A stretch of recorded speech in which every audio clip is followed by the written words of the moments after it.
আসসালামু আলাইকুম সবাইকে ঈদ উল আজহার শুভেচ্ছা। আমরা জাস্ট 3 দিন পরেই ঈদ উল আজহা উদযাপন করব। সবাইকে আমাদের প্রেস উইং এর তরফ থেকে আপনাদের সবাইকে শুভেচ্ছা জানাচ্ছি। আজকে খুবই ইম্পর্টেন্ট একটা মিটিং ছিল। আজকে গুম সংক্রান্ত কমিশন তাদের second interim report chief adviser কাছে জমা দিয়েছেন।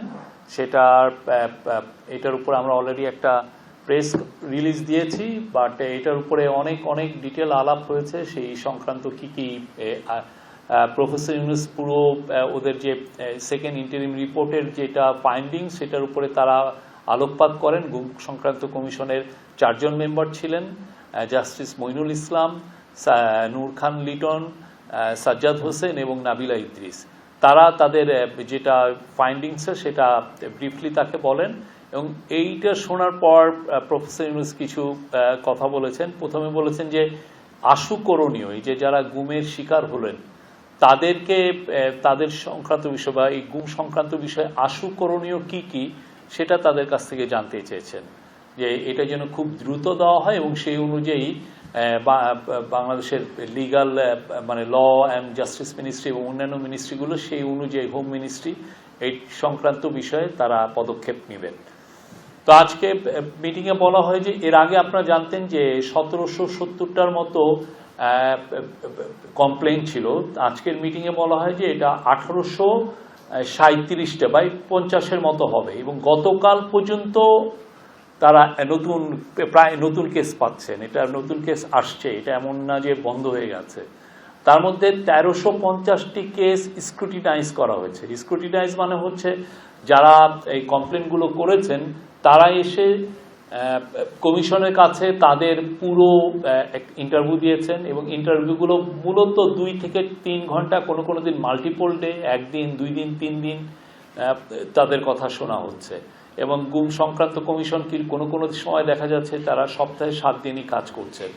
স্পট ভিজিটও তাদের করতে হচ্ছে।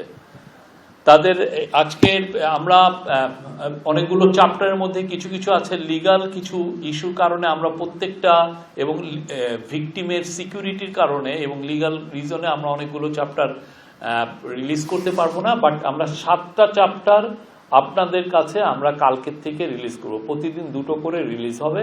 আপনারা সকালবেলায় 2টো করে চ্যাপ্টার আমরা আমাদের সিএ প্রেস উইং এর হোয়াটসঅ্যাপ পেজের মাধ্যমে আমরা দিব। আপনারা আপনাদের মতো করে রিপোর্ট করতে পারবেন।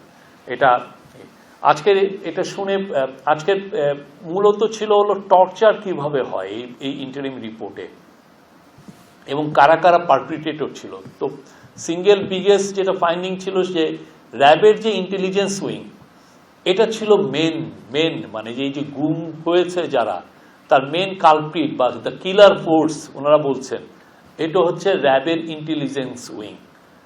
তারা এই কাজটা সবচেয়ে বেশি ইনভলভ ছিল।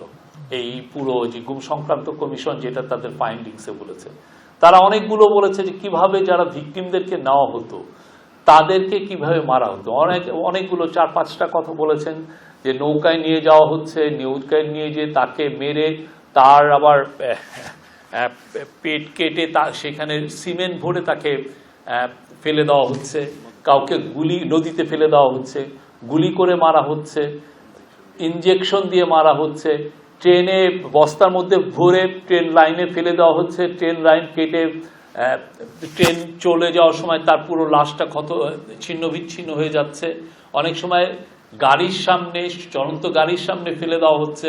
অনেকগুলো এটা হচ্ছে ভিকটিমদের এবং যারা পারপিট্রেটর 2-1 তাদের টেস্টিমনির যেটা পেয়েছেন গুম সংক্রান্ত কমিশন তার আলোকে এই রিপোর্টগুলো করা হয়েছে।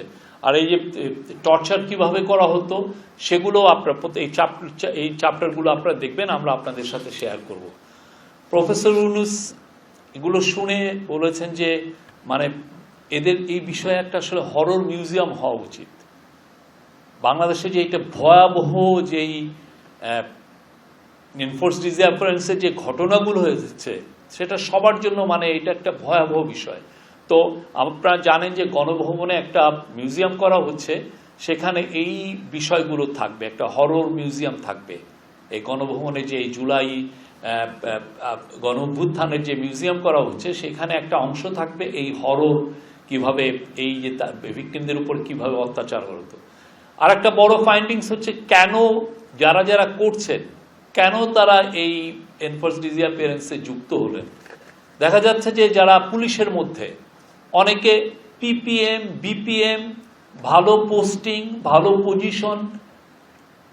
পিপিএম আপনি জানেন যে এটা একটা অ্যাওয়ার্ড, পুলিশের অ্যাওয়ার্ড অ্যানুয়ালি দেওয়া হয়, সেটা পাওয়ার জন্য এই কাজগুলো অনেকে করেছেন। আপনি যতগুলো করবেন আপনার তত সুনাম বাড়বে উইদিন দা আপনার সিকিউরিটি ফোর্সের মধ্যে। ঠিক তেমনি অনেকের ক্ষেত্রে এই বিষয়ে আরো মানে অন্য কোনোভাবে সে যে ঢাকায় পোস্টিং পাবে কিনা এটা একটা বড় ইস্যু। তো সে ওনারা এই কারণে প্রলুব্ধ হয়েছেন এই কাজগুলো করতে, এবং অনেকে করতেও চাননি, কেউ কেউ সরাসরি জানিয়েছেন। তার মধ্যে এরকম একটা লেটার আবিষ্কার করা হয়েছে গণভবনে, হয়তোবা গণভবনে চিঠি দিয়েছিলেন যে না আমরা এই কাজটা করতে চাচ্ছি না। হ্যাঁ, 2টা চিঠি পাওয়া গেছে। তো এই বিষয়গুলো মানে এটা এতটা বিস্তৃত ছিল, কল্পনাতীত। এইটা আমরা আজকে পুরো এই প্রেস রিলিজটা দিয়েছি। কালকের থেকে আপনাদেরকে আমরা 7টা চ্যাপ্টার আমরা জনসম্মুখে আমরা রিলিজ করতে পারবো, এবং প্রফেসর ইউনূস গুম সংক্রান্ত কমিশনকে বলেছেন তারা যেন তাদের একটা ওয়েবসাইট করে, সেই ওয়েবসাইটে যেগুলো পাবলিশেবল প্রত্যেকটা জিনিসই দেওয়া হবে। আপনারা এখন বেশ যখনই ওয়েবসাইটটা হয়ে যাবে আপনারা ভিজিট করতে পারবেন, দেখবেন কতটা ভয়ানক রকমের এটার বিস্তার পেয়েছিল।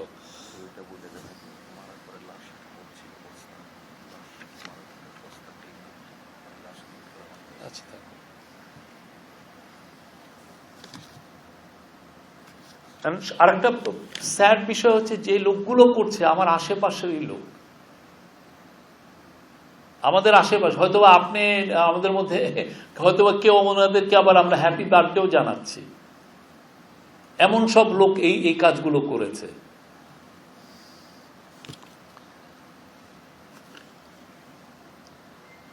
আর এই কাজগুলো অব্যাহত থাকবে।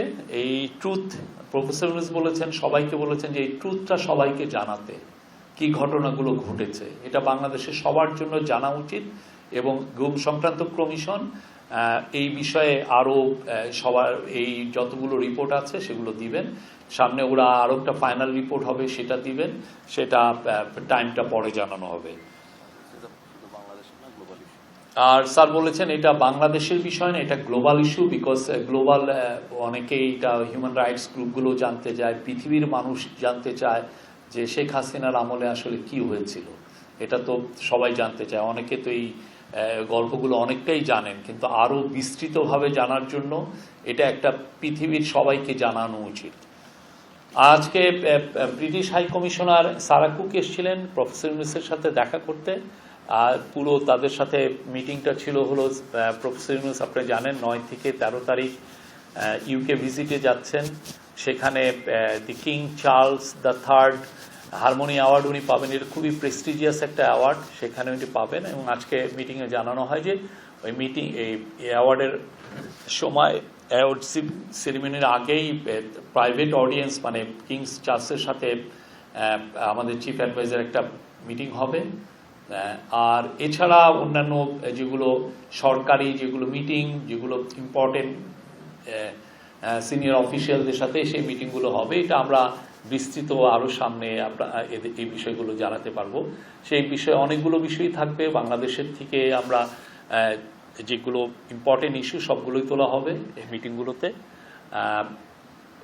যে আমাদের প্রফেসর ইউনূসের সাথে এখানে 2জন ইম্পর্টেন্ট মেম্বার এই ট্যুরে থাকবেন হচ্ছে সেন্ট্রাল ব্যাংকের গভর্নর আহসান মনসুর এবং অ্যান্টি করাপশন কমিশনের চেয়ারম্যান আব্দুল মোমেন। এই ছিল আজকের। আর আমাদের ডেপুটি প্রেস সেক্রেটারি আর একটা বিষয় নিয়ে কথা বলবেন।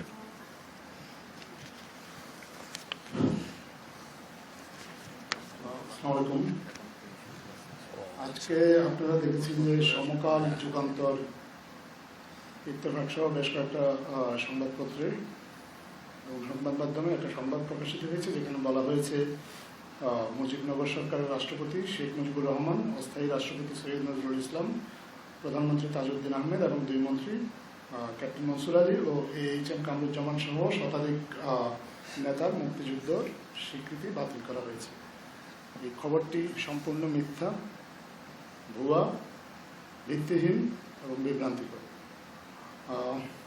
আমরা ইতিমধ্যেই গতকাল যে প্রজ্ঞাপনটা সরকার থেকে ইস্যু করা হয়েছে সেটা আপনাদের সাথে শেয়ার করেছি। আপনারা এটা যদি একটু মনোযোগ দিয়ে পড়েন তাহলে আপনারা নিজেরাই বুঝতে পারবেন যে এই খবরটা ভিত্তিহীন।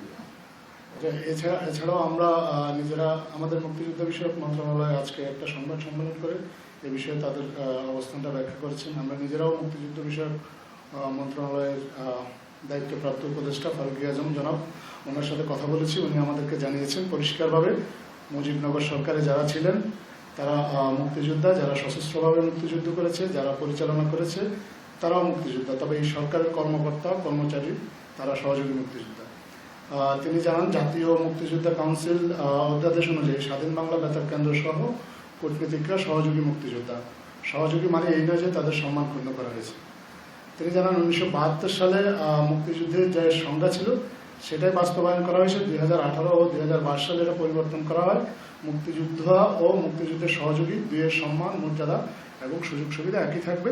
এটা আমাদেরকে মুক্তিযুদ্ধ বিষয়ক উপদেষ্টা জনাব ফারুকী আজম নিশ্চিত করেছেন। আমরা এ বিষয়ে যেসব সংবাদ মাধ্যম ভুল বিভ্রান্তিকর সংবাদ প্রকাশ করেছেন আমরা আশা করব তারা তাদের ভুলটা সংশোধন করবেন। ঠিক যেখানে তারা ভুল সংবাদটি ছাপিয়েছেন ঠিক একই জায়গায় তারা তাদের সংশোধনী প্রকাশ করে তারা তাদের পাঠকদের কাছে দুঃখ প্রকাশ করবেন এবং যারা আমাদের বাংলাদেশের মানুষ যাদেরকে তারা বিভ্রান্ত করছেন এই ভুল সংবাদ দিয়ে তাদের কাছেও দুঃখ প্রকাশ করবেন।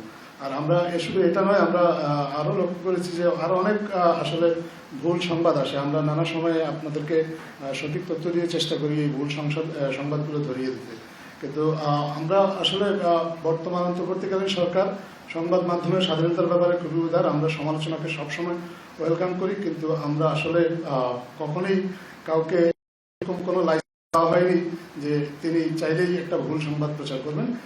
যারাই এখন থেকে এ ধরনের ভুল সংবাদ প্রকাশ করবেন বা বিভ্রান্তিকর প্রকাশ করবেন যেগুলো আমাদের মানুষকে বিভ্রান্ত করবে, সরকার তাদের বিরুদ্ধে প্রয়োজনীয় আইনানুগ ব্যবস্থা গ্রহণ করবে। ধন্যবাদ। কোনো প্রশ্ন থাকলে বল।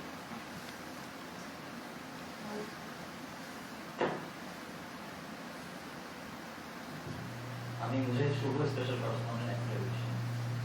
আমি জানতে চাই যে যতগুলো অভিযোগ জমা পড়েছে বা র্যাবের বিরুদ্ধে সব থেকে অভিযোগ, কিন্তু র্যাবের যে সদস্যরা ছিল তারা কি পুলিশের বেশি, বিজিবির বেশি না সেনাবাহিনীর সদস্যরা এই গুমের সঙ্গে জড়িত? এটা রিপোর্টগুলো তো হচ্ছে, আপনি যখন ফাইনাল রিপোর্ট আসবে সেগুলো এই পুরো বিষয়গুলোই থাকবে, অনেক বিষয়গুলোই থাকবে।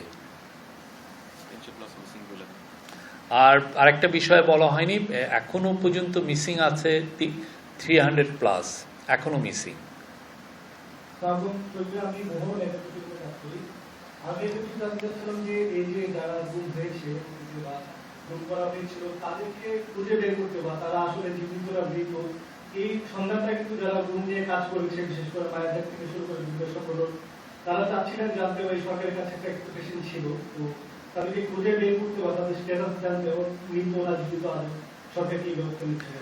গুম সংক্রান্ত কমিশনের একটা বড় একটা দায়িত্ব, ওনারা কিন্তু এটা সুচারুভাবে সম্পূর্ণ করছেন।